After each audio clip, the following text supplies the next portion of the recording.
Alright. Oh, what do I do? Hello, thought I'd make another video. Here's a quick look at what I look like today, just right this minute. And here's my best look. I look good. And back to narration. So there's my silver wing. I have not driven that today because it's raining right now for one thing, and I hope I can protect this camera while I take a shot. I just wanted to show, I rode it so, I was having such a blast from the past. I used to ride 8-10 hours non-stop. Well, I don't know if you can see it anymore. It's healing up. There's the blister on my foot from my insisting on riding barefoot and upshifting. I am such a stubborn one. So, anniversary edition, 95. And there's my DeSoto waiting for me to pull the heads. And I love my DeSoto because it was one of the fastest, if not the fastest, production American car in '56 with a rated top speed of over 120 miles an hour. It's got the Hemi and the 4-barrel and the push-button transmission. Anybody remember push-button transmissions? And for some reason it stopped. All right, what can I do? Oh, I do. And then I can see what it's recording, and then I can aim it.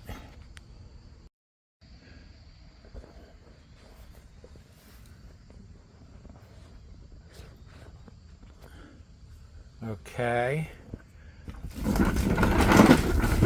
So the plan is for me to embarrass myself.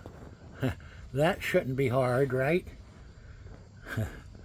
The heck is he talking about? I don't know. All right, starting it when I've had trouble all day.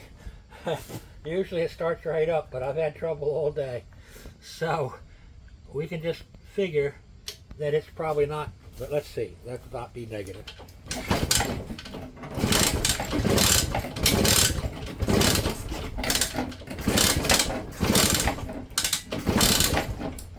All right, a little tickle. Okay.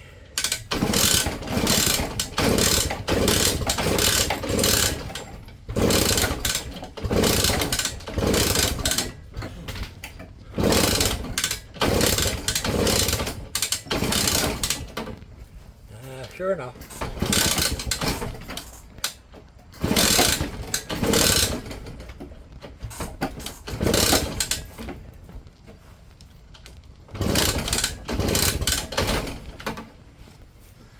Uh-huh.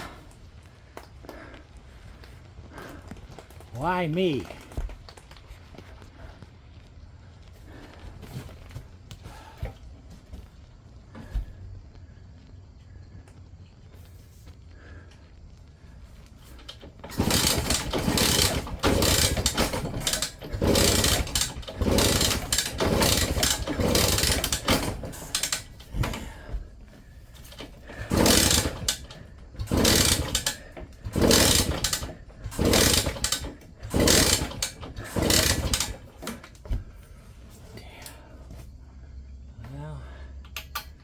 This is what I went through all day.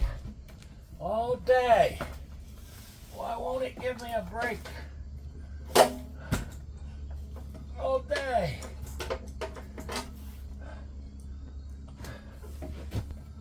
All day I've been going through this.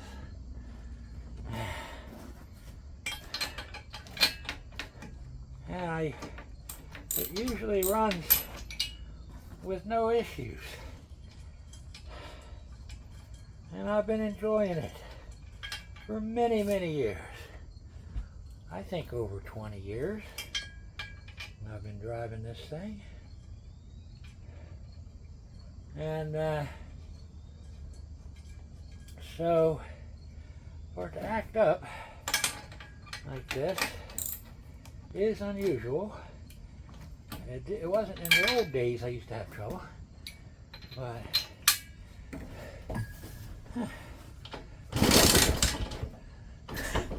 once I got it tuned right, I haven't had problems in years.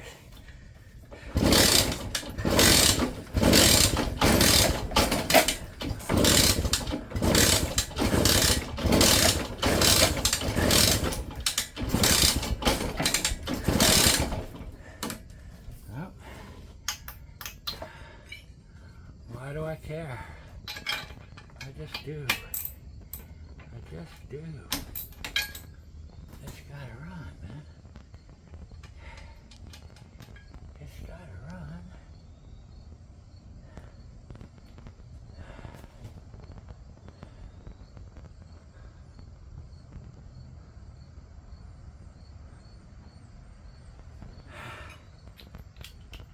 Seems like the spark might have got weak. Oh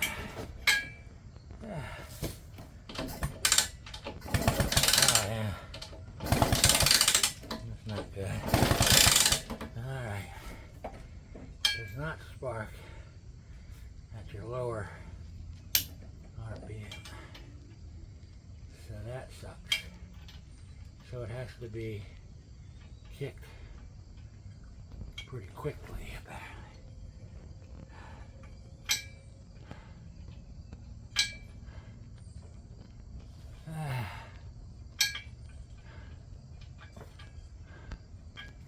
What the heck?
I got a videotape of me trying to start my Model T on Christmas Eve day in the morning so I can take my Model T out and deliver to all my friends, deliver presents for the kids and everything. And I had crashed, I guess is a good word. I high-sided a new to me, well, it was brand new, one of the few times I've had a brand new bike. It was a 500 Enfield, India, they call it India Enfield. They're actually calling them Royal Enfields now. And of course they aren't, they're not made in England. If it says Enfield, it's made in India. If it says Royal Enfield, it's made in England. But they copied. India used to get their bikes from England for their military and their police. In like '54, they copied all the chassis, and they told England, just send us the Enfield motors, the Bullet 500cc motors. We don't need the chassis anymore. And then in '55, they ended up copying the motor too, so they just stopped getting bikes from India and they started making their own. 1955, Royal Enfield 500cc single 4-stroke motorcycles. There we go.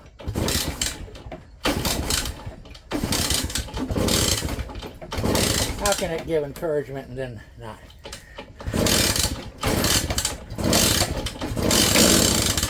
Yeah, so I got one. I got one of the last ones before they went to electric start. So it was a kickstart only bike, big 500cc single, and I got it. I had to. It didn't want to start for me, so I pushed it down my steep hill.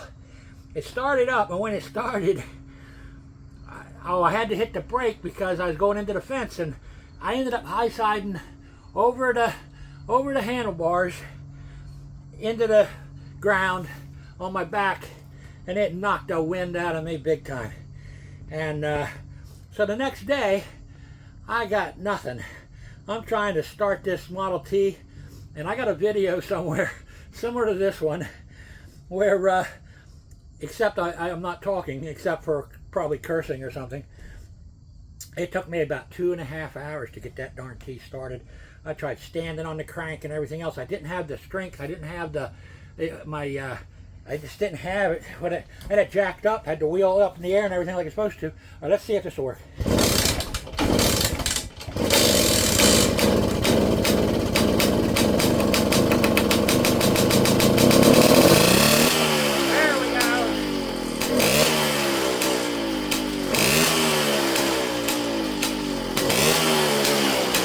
There we are.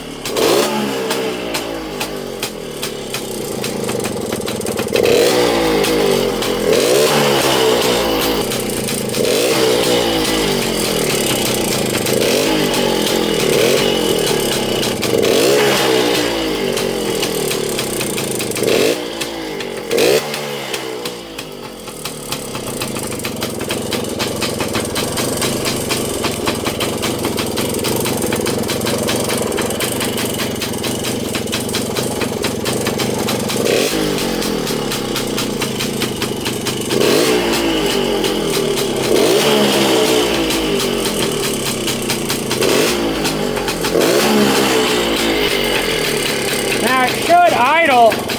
I've been extra cautious keeping it running there. It should just idle just like it's doing. And it should idle so slow that sometimes it seems like it's going to stall, but it doesn't. But today, like I say, I've been having problems. I made a successful entrance into the park, and people got to see it. Here's a little glove box.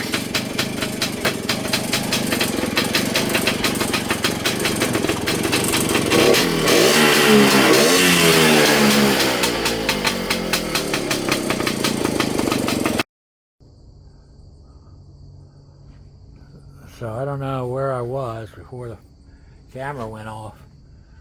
That's where I've connected an extra condenser straight to the wire that goes to the points. That gives it 2 condensers, assuring that that extra spark will get to ground one way or another. If it doesn't, if the first condenser fails, this one picks up the slack. I've done it many times. The purists will say, fix it right or something. I don't know what they'll say. Can't do that, it won't work. I don't know what they'll say. All I know, it works like a charm in many circumstances where I've had to use it. And it'll get you out of a jam. You don't have to pull the cover to get to the points.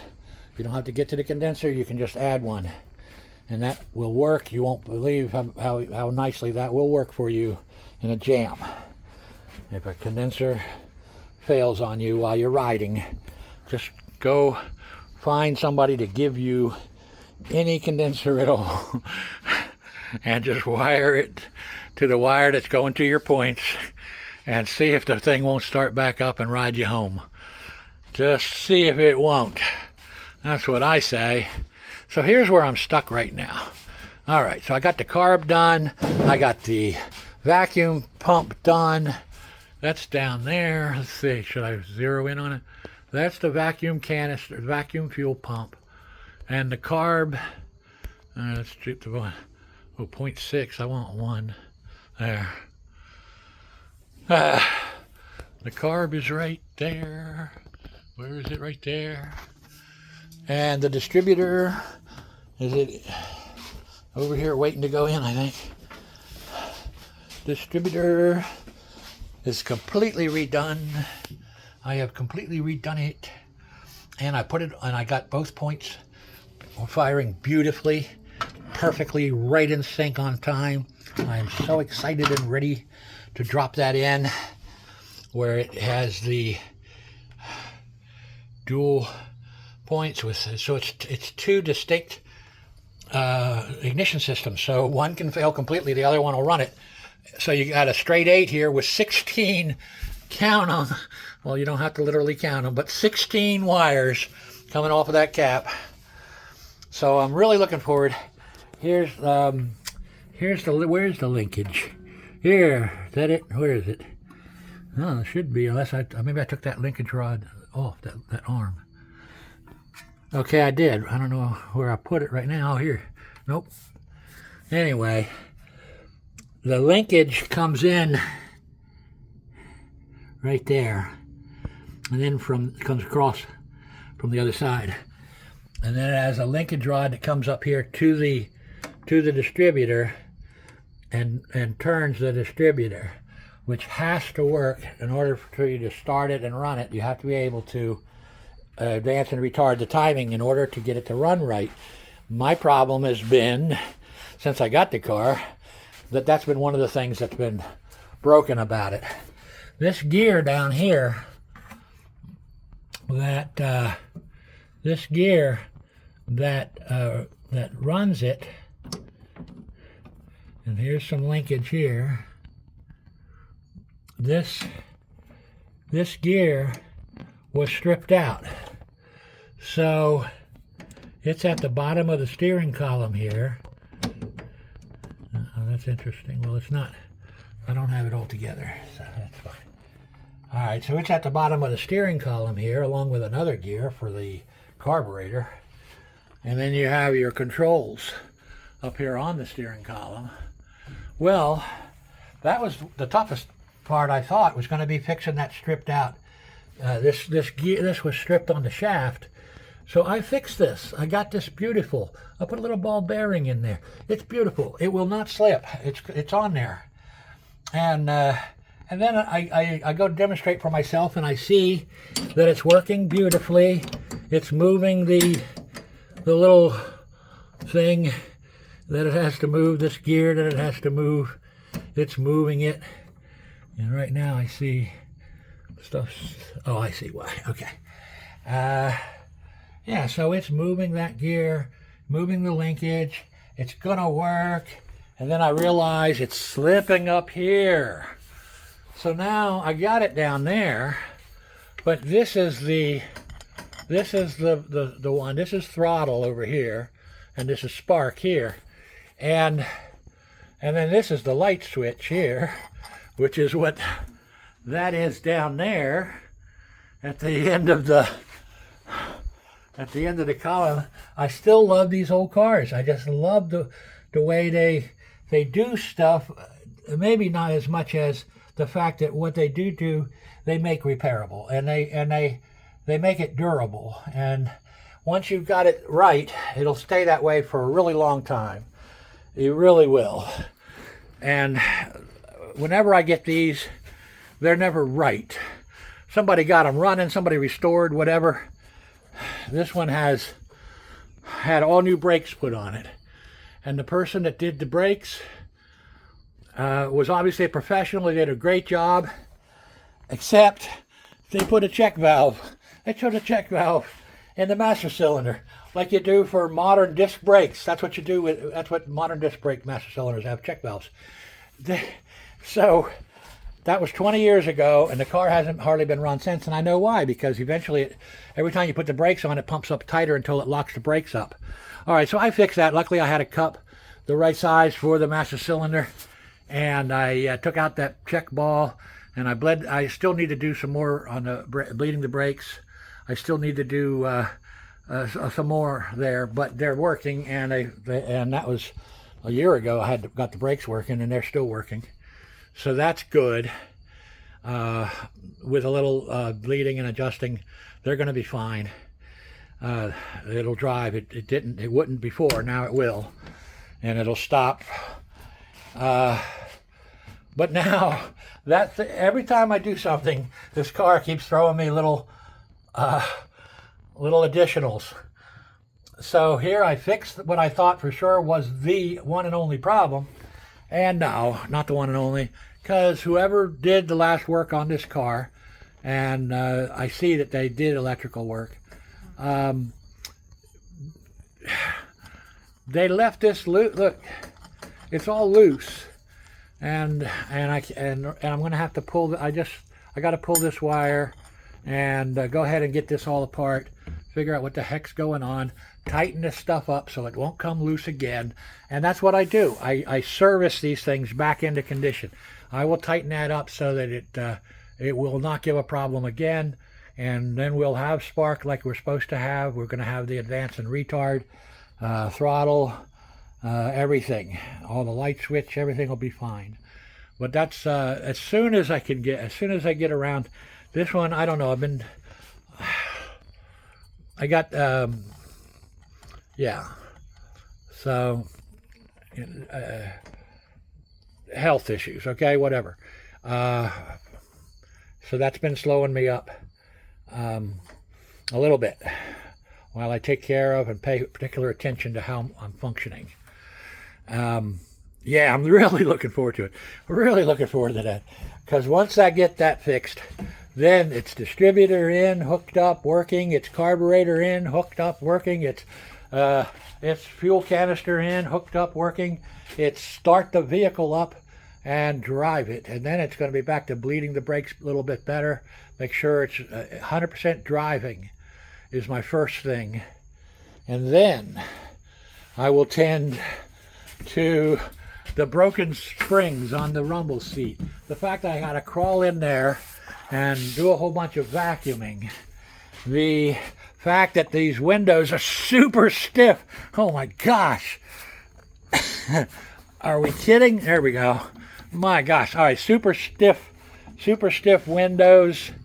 I'm gonna have to take door panel, whatever. I gotta free up those windows. They need to work perfectly. And my biggest, and then of course all lights working and all that stuff. But first step for me is running and driving. I'm so close. I've got everything working except the gas gauge, and there's no clock. I will probably have to pull the tank and put a gas gauge, send a unit in. Probably. And the clock is so friggin' rare. It's so rare. It's like the last of my concerns, but it's on the list.